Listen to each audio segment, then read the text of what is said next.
lie that we thought we would know.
Everyone, good morning, good afternoon, good evening. I guess it really depends where people are watching or when they're watching.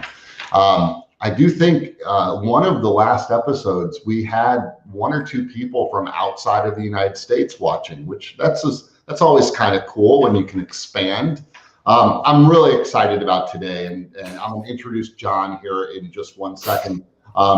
But I'm really excited because I think that this is one of those episodes that we're going to be tapping into industry and knowledge that this group of people, the people that typically watch or rewatch this type of broadcast, don't hear from someone like you, John, very often. And so I'm excited about that. John and I were just reminiscing.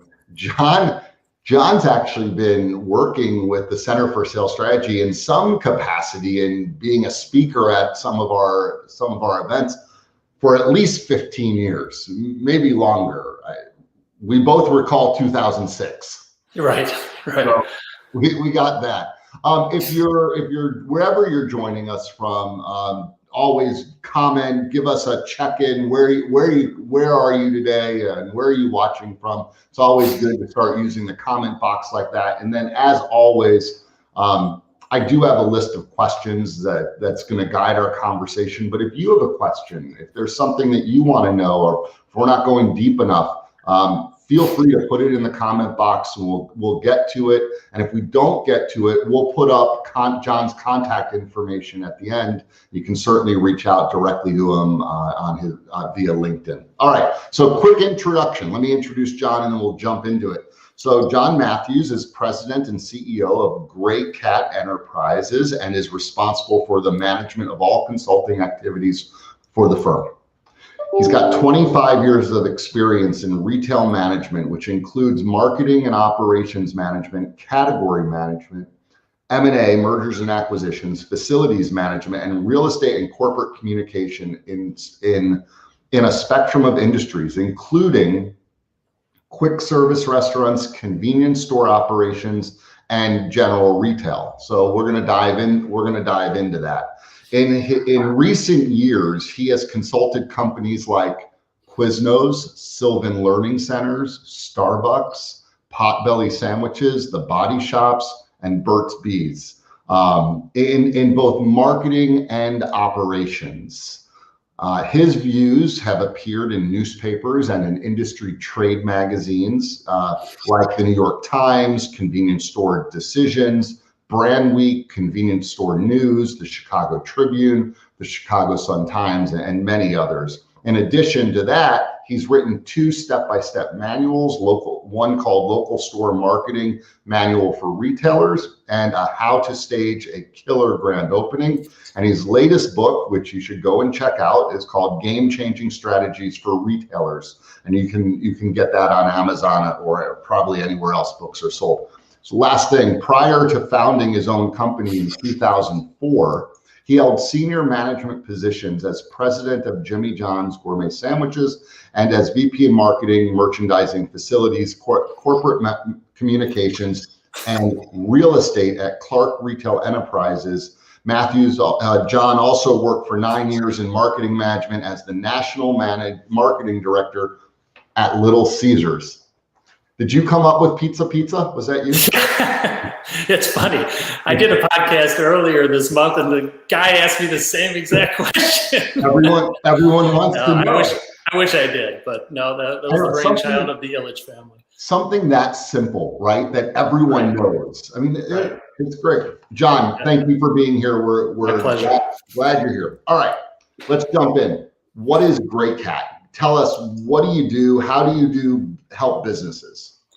Well, I started GreatCat in 2004. So believe it or not, next month is my 17-year anniversary at the company. I'm pretty happy about that I've been able to keep my interest in doing independent work as well as, taking care of my clients. I do basically 3 things. I do strategic planning for companies. So a company wants to figure out who they want to be, where they want to go, maybe in the next 3 to 5 years. Don't quite understand all the nuances that you have to pull together to be able to establish a strategic plan. I do that for companies. For larger companies, I do senior project management. They have an idea, they want to do something to help their business.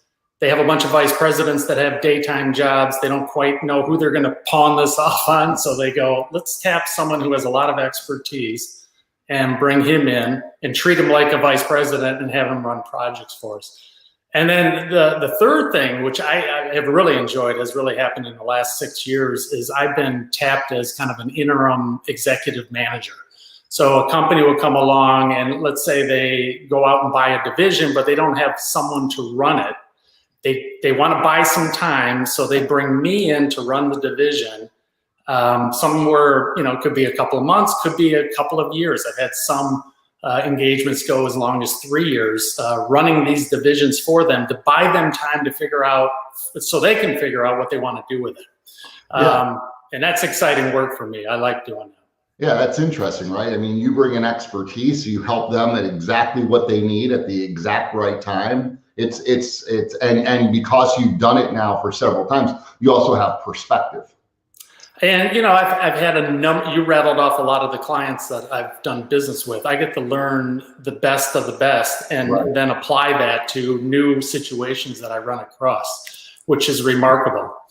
So I was reading through your website and some of your material, and one of the things that struck me is you said C-stores are in a position to optimize on the marketplace opportunities, and you were speaking about what's going on right now in the 1 year anniversary of the beginning of the pandemic type of world that we live in right now. What did you mean by that? Well, the C-stores were in a unique position because they were deemed essential. And so they were still open. They were able to not only sell gasoline, but to sell products. And when people were a little bit afraid to maybe go to the grocery store, but they needed to get food, the convenience store was the quick in and out, so they didn't have to spend a lot of time in the location.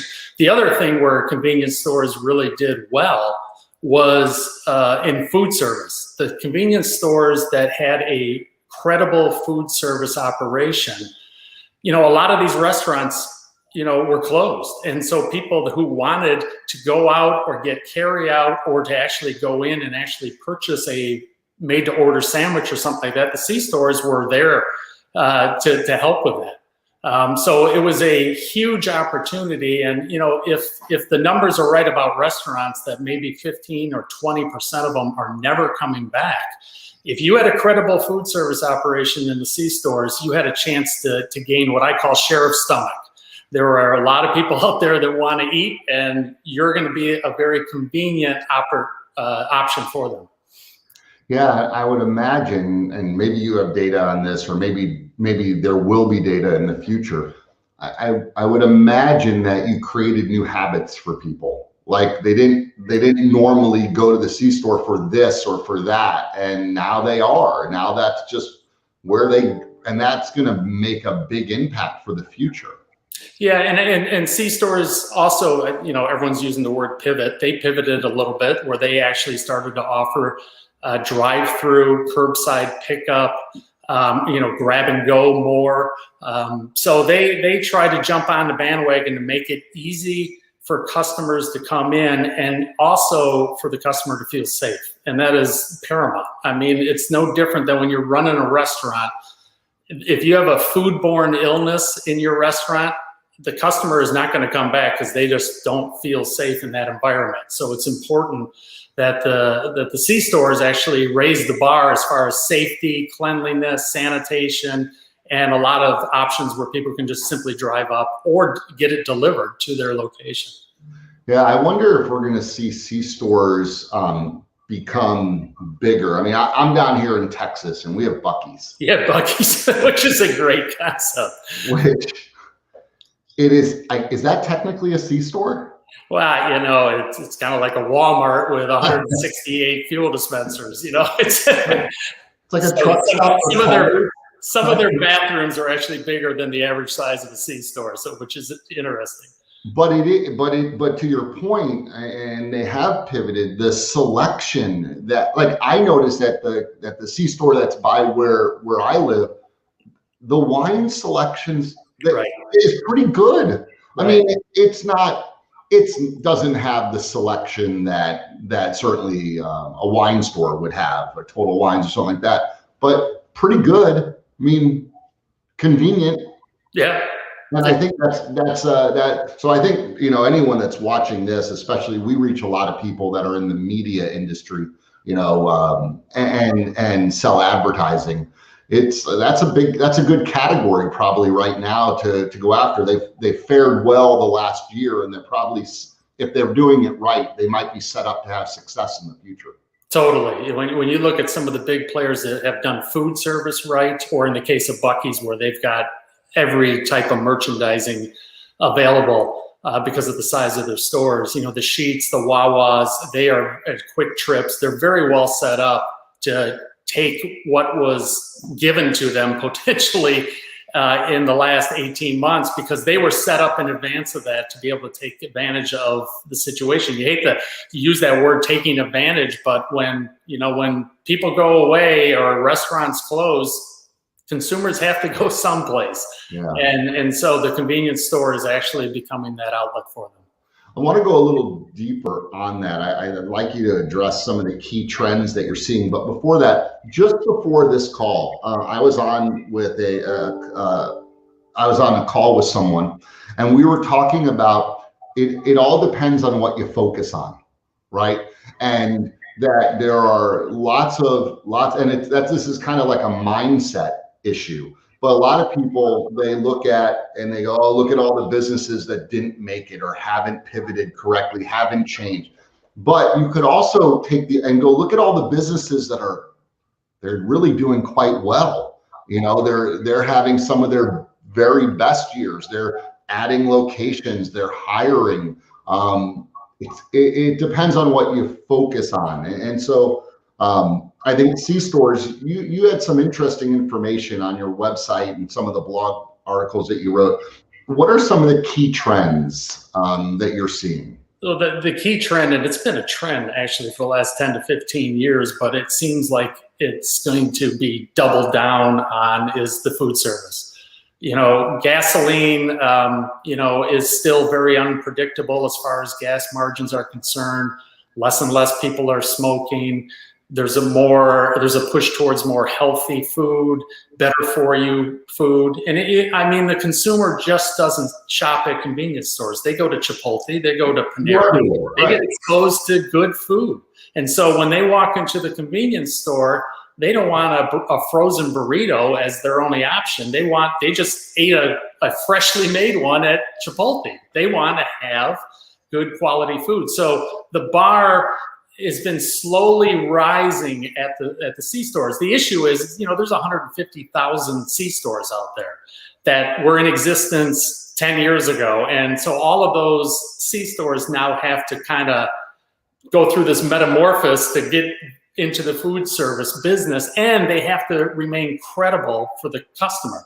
And the point I always make, Matt, is if Panera decided to get into gas and they put some gas pumps out front, people would go to that store and go, I'm going to the Panera, and as long as I'm here, I might as well get gas. The convenience store is kind of the opposite. People have been going to the convenience store for gas. You add food service, you got to break through that barrier of, I've been coming here for gas. Why are these guys credible in food service? And so there has to be kind of a separation between the two, a pronounced separation for the consumer to say, yeah, they got fantastic food in that back court, and I can still get my gas here. Yeah, I know that some of the stores, some of the C stores around here have Subways in them or some other things. Here's someone just posted this in the link. I thought this was pretty good.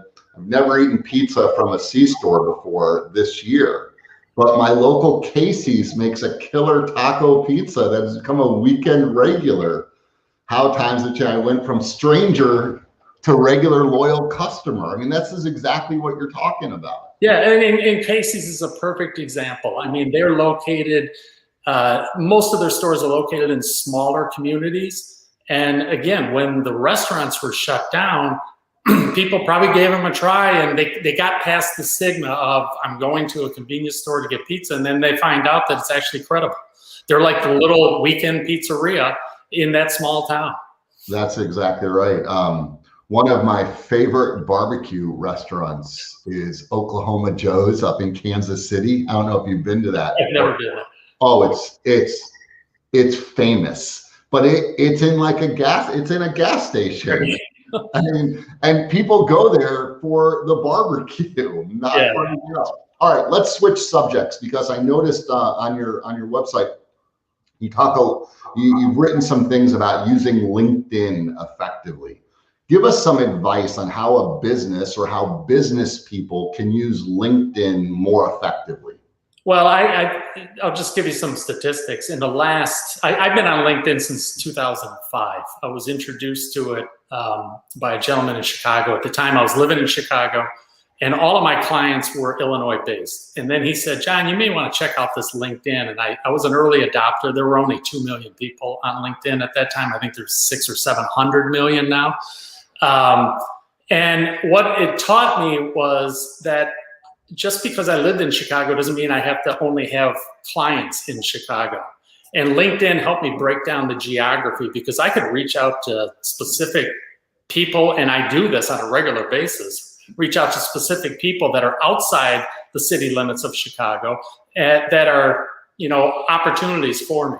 So fast forward the last 10 years, I'd say probably 90% of all my business has been started through LinkedIn, through connections, through making these ongoing virtual relationships, if you want to think about it in that fashion. I've also done business in 17 different states. So the geography has been diminished. Those walls have been taken down. And the example I give people is about 11 or 12 years ago, I sent an introductory email to a vice president at Sylvan Learning Centers and just said, hey, this is what I do. If you're interested, maybe we can work together. 10-minute conversation with her on the phone that she granted me. 8 months later, she had a need. And she said, I don't really want to spend time looking for someone to help me do a marketing program for me. I liked you. I met you. You look like you're credible. How would you like a project? She gave me a project. Never met her in person. Worked 2 or 3 months before I finally met her in person. worked with Sylvan Learning Centers for 2 or 3 years. She left Sylvan Learning Centers and then went over to a company called Deluxe. And I've done work for Deluxe now for the last 6 years, and I've run 8 of their divisions for them. Why? Because I have this relationship with Michelle, who I met on LinkedIn 12 years ago.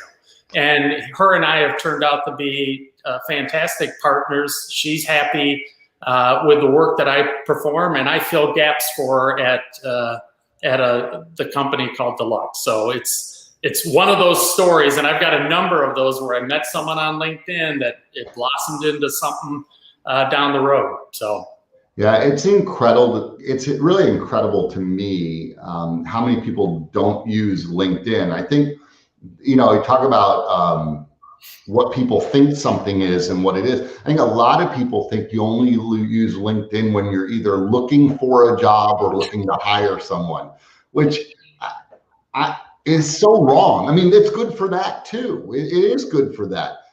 But I call those people 911 networkers. It's like there's an emergency, they call 911, they go to LinkedIn, they're my best buddy. Can you help me, John? Can you help me?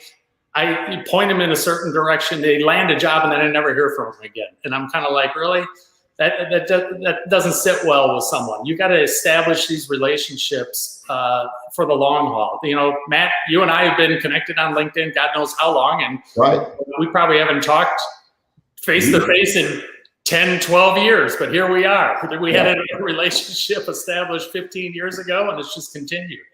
So. Yeah, one last thing on one last subject, and then if there are questions that people want to ask, I'll look at those. But one question I had is, and I found this article that you wrote, I loved it. I shared it on LinkedIn.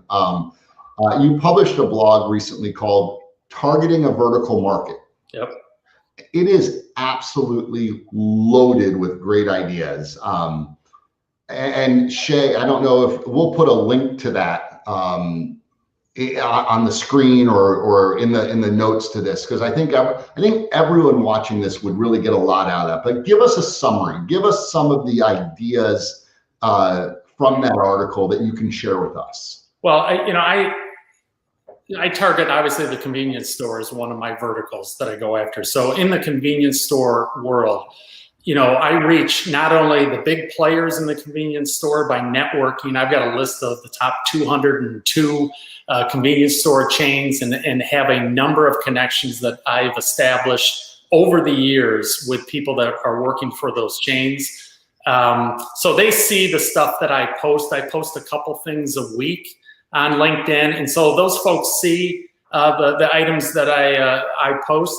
I also work with all of the C-store state-run associations. They're always looking for speakers at their events. I have spoken at, I'm guessing, at least 50% of them throughout the last 15 years. Some, MPACT is the Midwest Petroleum Marketers. I've spoken there 6 times in the last 10 years. So I keep on going back. And so people in the audience are in the convenience store world. They're looking at this guy going, hey, he seems to know what he's talking about. Maybe we need to get him to help us kind of go forward. I also write all of these blogs and have a relationship with Convenience Store Decisions magazine, and they have published over 80 of my blogs. And so from that perspective, all the people that are reading that magazine kind of go, I see this Matthews character. He's giving me some information that is useful or not useful or whatever the conclusion they come to. But it's a way for me to kind of firmly entrench myself in the industry. So working with the associations, working with the media, working directly with contacts that I've made on LinkedIn in the convenience store world, it gives you the perspective that perhaps you know what you're talking about. You're an expert in that particular industry. Yeah, and I know a lot of salespeople, a lot of sales managers will watch this specifically. And I think the advice to them would be to do that exact same thing. Pick a vertical or pick 2 or 3 verticals that you feel comfortable in, but really jump in, get to know what's going on in there, get to know the associations that are involved. If you can write an article and publish it to me, they'd probably love for you to contribute. I mean, associations are not shy. They need help. I got an email Monday saying, John, I have 2 pages that are blank in my newsletter that's going out. Do you have anything? I just go to my blogs and go, okay, here are 3 that you could use. Go ahead and use them and just, accredit it to me. And she says, got it. Thank you. Yeah, I think one of the mistakes that salespeople can make is that their approach is too wide, right? They're going after anybody that they think can be a prospect for them, versus saying, you know what, I'm gonna learn a little bit about these 2 or 3 industries. I'm gonna get focused on it. I'm gonna go after that category. A friend of mine, a colleague, says that success leaves clues. And if you look at the people that are having the most success, they pretty much always pick a few verticals to go after. They're not just going after everybody. Yeah, you're right about that. And I'd add one more thing, is that although I'm communicating to people in this industry that I could be an expert, could be a help to you, I'm not overtly pitching someone with sales.